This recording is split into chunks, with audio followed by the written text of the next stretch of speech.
This is the number 4 final review for first semester geometry.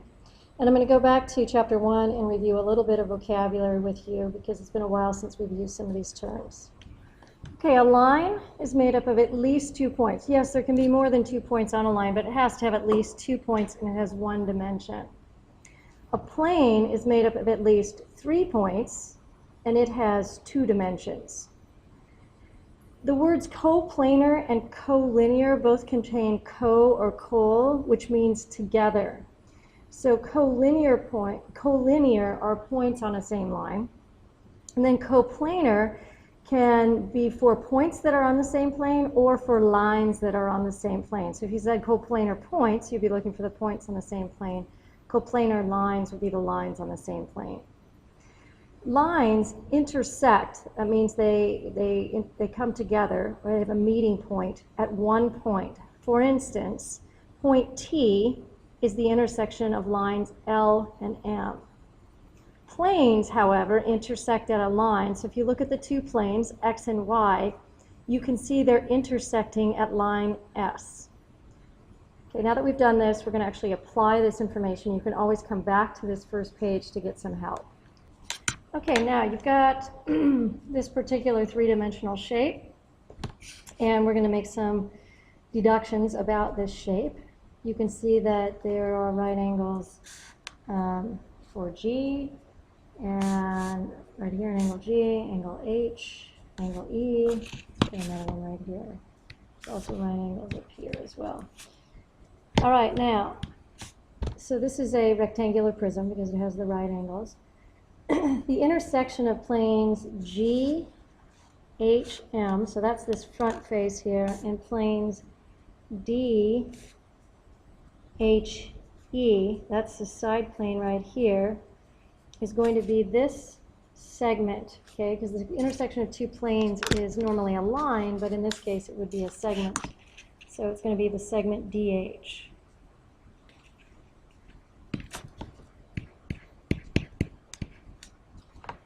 Okay, the intersection of BC, that's right here, BC, this is a segment, and EC, or CE, that's a segment. Well, they intersect at that corner, which is point C. Then it says name the points that are collinear with points H and S.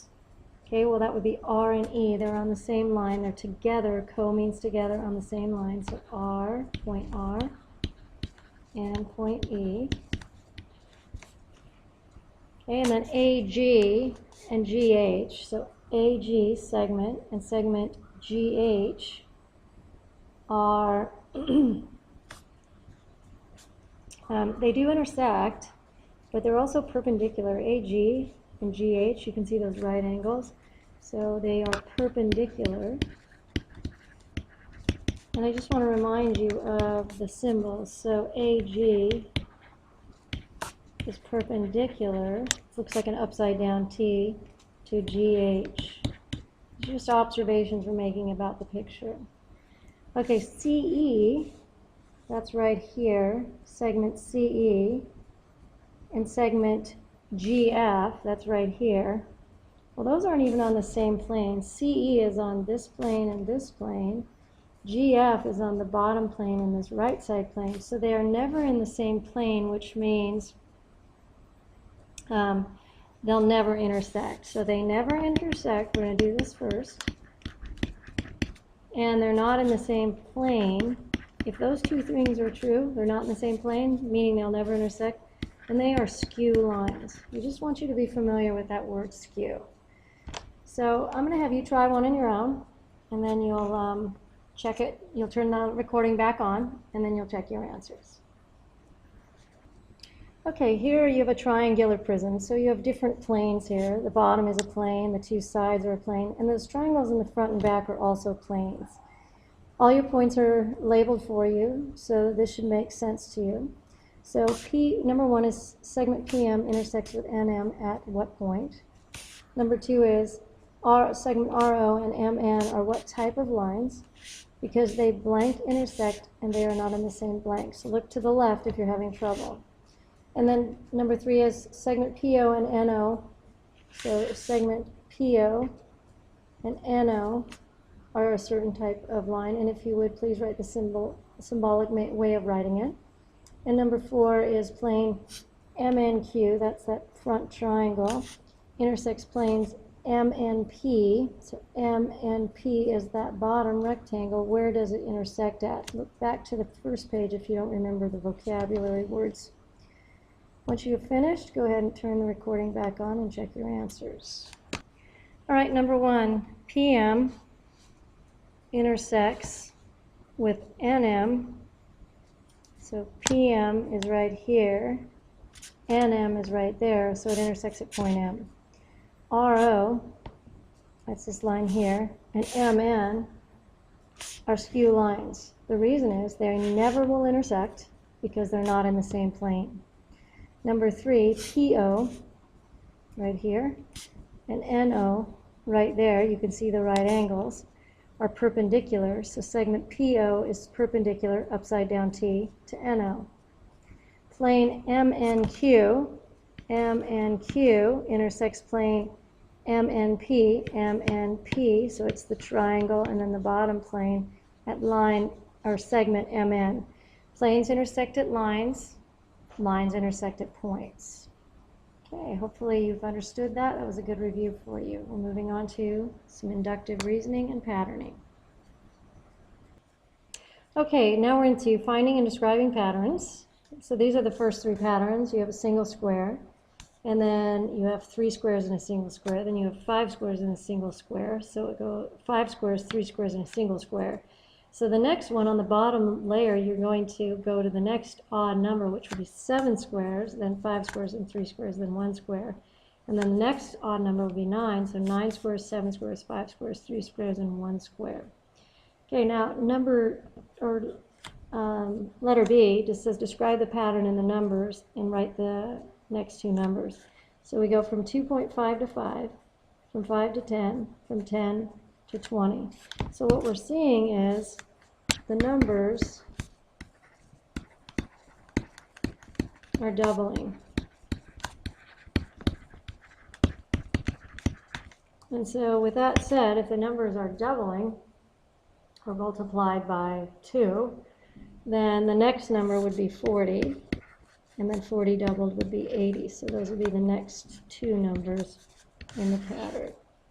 So these are the 2 things you were asked for. What are the numbers doing? They're doubling, and then 40 and 80. Okay, the next thing that you're going to do is you're going to try a little bit of this. So we'll go ahead and write the problems down. You'll try it, and then you'll check it and see if you're right. Okay, you can see you go from 2 sets of 5 squares to 4 sets of 5 to 2 sets of 4 squares to 2 sets of 3 squares. So that means you would go to 2 sets of 2 squares and to 2 sets of 1 square, and then the next one would be nothing because you would have nothing left. So that's how that is the pattern. You're decreasing by 2 squares each time, and then you've drawn the next 2 in the pattern. Whoops, I gave you the answer on number 5 before I had you do it. Sorry about that. So number 6 is 5, 7, 11, 17, and 25. Go ahead and figure out what the next 2 numbers would be and then what the pattern is. Write the pattern, just like I did here in red, and then the next 2 numbers, and then turn the recording back on to see if you've done it right.